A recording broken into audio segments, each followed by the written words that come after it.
اور جب برہان وہاں پہنچا تو اصل صورتحال کا اندازہ ہونے پہ اس نے کلمہ شہادت پہلے سے ہی پڑھ لیا تھا۔ پھر کیا تھا، برہان صاحب اب کٹہرے میں کھڑے ان کے تمام سوالوں کے جواب دے رہا تھا۔ تمام کتھا سننے کے بعد تو ان سب کا غصے سے برا حال تھا، اور تو اور سالار سے تو وہ اس قدر کی امید کر سکتے تھے، مگر تم سے ہمیں ایسی امید بالکل بھی نہیں تھی۔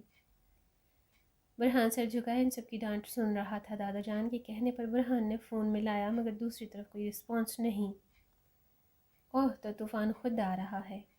برہان سمجھ گیا تھا کہ وہی یہاں آ رہا ہے، یقیناً اس کی عین گھر سے اٹھ کر کہیں چلی جائے اور وہ لا علم رہ جائے، ایسا ہو نہیں سکتا تھا۔ یا اللہ اب سب خیر ہو۔ بس سالار ایک جھٹکے سے بریک لگاتا گاڑی سے اترا اور ریسیپشن سے پتہ کرتا تیز تیز قدم اٹھاتا اسی طرف چل دیا۔ سالار سیدھا عین کے پاس آیا اور اس کا ہاتھ پکڑ کر ایک جھٹکے سے اٹھایا۔ چلو گھر، یہ کہہ کر سالار اسے لیے آگے بڑھنے لگا کہ دادا جان نے اسے آج پہلی بار غصے سے روکا تھا۔ سالار نے ان کی غصیلی آواز پر اپنے قدم روکے ضرور تھے، مگر پلٹا نہیں تھا۔ نور کا ہاتھ چھوڑو کہنے کے ساتھ ہی اس کے ہاتھ سے دادا جان نے نور کا ہاتھ الگ کیا تھا۔ تم اسے نہیں لے جا سکتے۔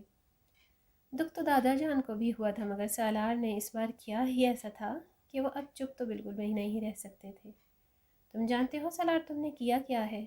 اتنا بڑا جھوٹ بولا تم نے ہم سب سے کہ نور آگے کے الفاظ وہ نہیں بول پائے۔ بہت تکلیف دی ہے تم نے ہم سب کو۔ دادا جان غم سے چور تھکے تھکے سے بولے، تم رکنا چاہتی ہو؟ اور راتی سرگوشی میں سالار نے عین کے کان میں تقریباً منہ گھسا کر بولا تھا۔ عین تو اس کی اس حرکت پر فوراً سے پیچھے ہوئی تھی اور اپنا ہاتھ چھڑواتے ہوئے بولی، ہاں میں رکوں گی امی کے پاس۔ ڈرتے ڈرتے اس نے ہمت کر کے بول ہی دیا تھا، مگر اسے اپنی غلطی کا احساس تب ہوا جب سالار ایک سیکنڈ بھی رکے بنا کچھ بولے لمبے لمبے ڈگ بھرتا وہاں سے چلا گیا۔ نور کو یہاں 1 مہینہ ہو چلا تھا، مگر سالار تھا کہ جب سے گیا تھا تب سے واپس نہیں آیا تھا۔ برہان سے اسے پتہ چلا تھا کہ وہ لندن چلا گیا ہے، ضرور اس چڑیل کے پاس ہی گئے ہوں گے جس سے دوسری شادی کر رہے تھے۔ بے ساختہ اس کے آنسو بہے تھے جو اس نے بے دردی سے رگڑے تھے، اور زخمی مسکراہٹ سے جائے نیچے چلی آئی تھی جہاں سب اس کا انتظار کر رہے تھے، اور خاص کر تانیہ اور مہنور جو کہ اب اس کی جان بن گئی ہوئی تھیں، وہ تھیں ہی اتنی پیاری کہ دل کرتا بس ان سے باتیں ہی کرتا جائے۔ ان دونوں کے بارے میں سوچ کر عین کے لبوں پر خوبصورت سی مسکان آئی تھی۔ میزی کا ہاسپٹل میں علاج چل رہا تھا، وہ دماغی طور پر بہت اپسیٹ ہو چکی تھی۔ اسے رہ رہ کر رونا آ رہا تھا کہ کیوں اس نے رکنے کا کہا تھا، مگر پھر دوسرے ہی پل ڈھیٹ بن جاتی کہ اچھا ہی ہوا، کم سے کم میرے سامنے تو وہ اپنی اس سو کالڈ دوسری بیوی سے رومانس چھاڑ کر مجھے جلا تو نہیں رہا۔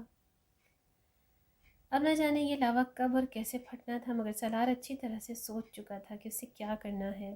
سورج کی روشنی چھن سے کھڑکی کے راستے نور کے چہرے پر پڑ رہی تھی۔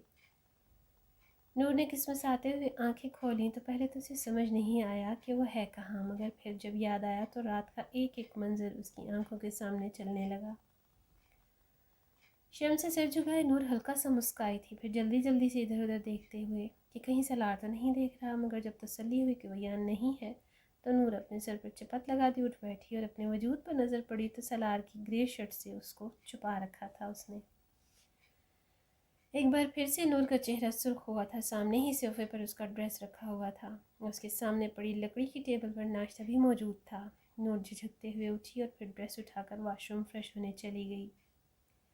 سالار نیچے اتر کر کالا ٹراؤزر پہنے بغیر بنیان شرٹ کی ایکسرسائز کر رہا تھا، اور سالار عین کو اس سب سے دور یہاں لے کر آیا تھا جہاں ان دونوں کے علاوہ اور کوئی بھی نہیں تھا۔ نور چینج کرنے کے بعد چھوٹے گول شیشے کے سامنے آ کر بال بنانے لگی جو دیوار کے ساتھ لٹکا ہوا تھا۔ بال بنا کر نور نے کپڑوں کو جائزہ لیا۔ ہلکے بلو کلر کا ڈریس تھا، بنا دوپٹے کی، تو حجاب بھی نہیں تھا ساتھ۔ تنور جھجکتے ہوئے ڈور کھول کر نیچے اتری اور پھر سامنے سالار کو بنا شرٹ کے دیکھ کر لڑکھڑا گئی، پھر اپنا رخ ہی اس سے موڑ لیا۔ سالار نے اسے دیکھ لیا تھا اور اس کے انداز پر قہقہا لگاتے ہوئے اس کے پاس آیا اور کمر سے پکڑ کر اپنے حصار میں لے کر اپنا منہ اس کے نم بالوں میں چھپا لیا۔ نور نے نکلنے کی کوشش تو بہت کی، مگر بھلا سالار ایسا کرنے دے سکتا تھا کیا؟ بلکہ اس نے تو اور بھی گرفت سخت کر دی تھی اور اپنے لب اس کی گردن پر رکھ دیے تھے۔ عین اس کی بڑھتی ہوئی گستاخیوں پر کانپنے لگی تھی۔ جب وہ سالار کو الگ نہیں کر پائی تو رونے لگی۔ اسے رہ کر غصہ چڑھ رہا تھا سالار پر۔ ایک تو وہ اپنی دوسری بیوی کے ساتھ ہنی مون منانے کے بعد جب دل پورا بھر لیا تو اب اس کے پاس آ گیا تھا۔ ٹھرکی کہیں کے، کیا کہہ رہی تھی تم؟ سالار ناسمجھی سے اسے دیکھ رہا تھا، جو اب منہ ہاتھوں میں چھپائے رو رہی تھی۔ پہلے یہ اپنا رونا بند کرو تم فوراً۔ اور آپ ہوتی کون ہیں مجھ پر حکم چلانے والے؟ سمجھتے کیا ہیں خود کو آپ؟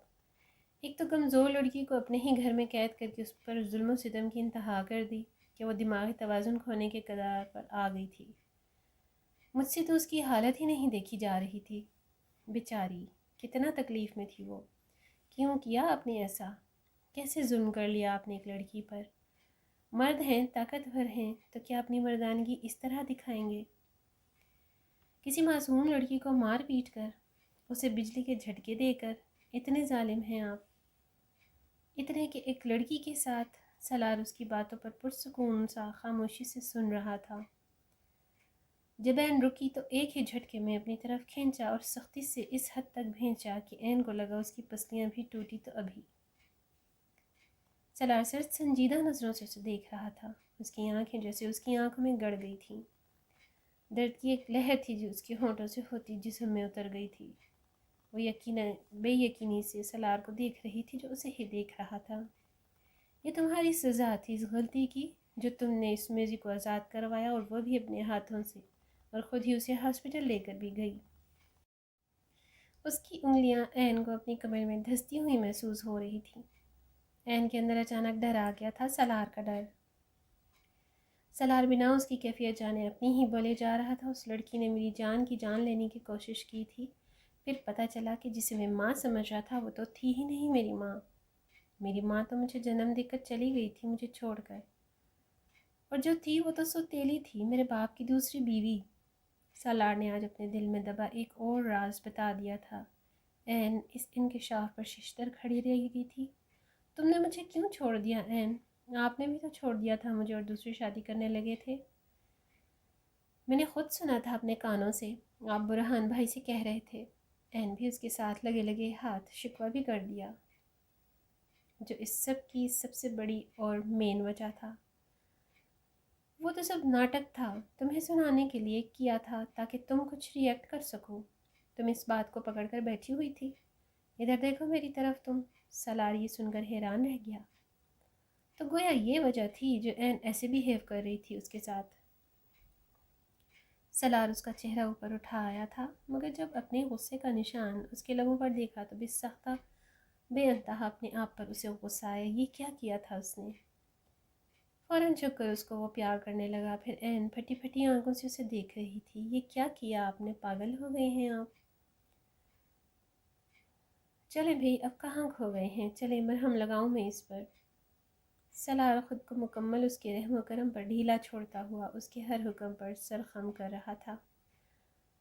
تمہیں بھی مرہم لگا دوں؟ عین چیزیں واپس فرسٹ ایڈ باکس میں رکھ رہی تھی جب سالار نے ہاتھ آگے بڑھاتے ہوئے کہا۔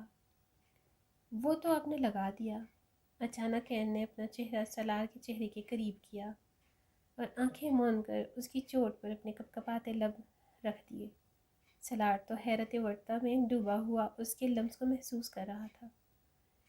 اب بچہ ہی کیا تھا جو اسے یہ بتا سکے کہ عین اس سے محبت کرتی ہے؟ یہ خیال ہی خوشگن تھا، اس کی محبت، اس کا عشق اس سے بے پناہ محبت کرتا ہے، ورنہ کہاں وہ ڈرپوک نازک سی شرمیلی عین؟ اور یہ سالار کی تو مانو آج سب سے بڑی مراد بر آئی تھی، اسے اور کیا چاہیے تھا؟ کچھ بھی نہیں، عین کے آگے دنیا کی ہر شے سالار کے لیے ہیج تھی۔ دونوں ایک دوسرے میں گم، ایک دوسرے کے لمس کو محسوس کر رہے تھے۔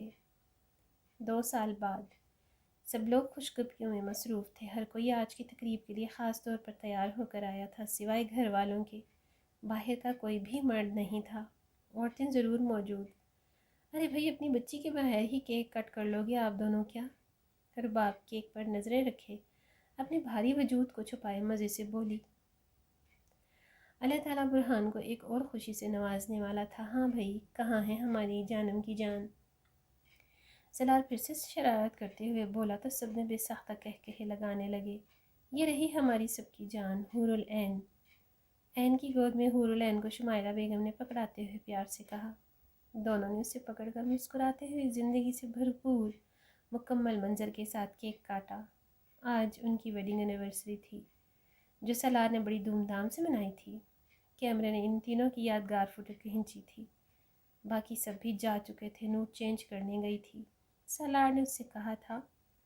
سالار نیچے لاؤنج میں کھڑا اس کا انتظار کر رہا تھا جب عین شرم سے سرخ ہوتی اس کے پیچھے آئی اور سالار اسے مدبھوت سا دیکھتا ہی رہ گیا۔ تیز مونگیا رنگ کے سلیو لیس گھٹنوں تک آتے ڈریس میں وہ بے انتہا خوبصورت لگ رہی تھی۔ سالار اس کے آگے ہاتھ بڑھایا جس کو عین نے بنا دیر کیے اپنے ہاتھ سے اسے سونپ دیا۔ اب کوئی بھی غم کا بادل ان پر نہیں آنے والا تھا۔ اگر آیا بھی تو دونوں مل کر اس کا سامنا کریں گے۔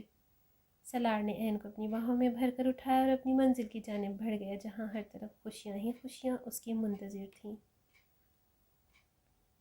جہاں کوئی بھی ان کی خوشیوں کو نظر لگانے والا نہ تھا۔ سالار اور عین ایک ہو گئے تھے ہمیشہ کے لیے، تا عمر تک۔ ویڈیو اچھی لگی تو شیئر اور لائک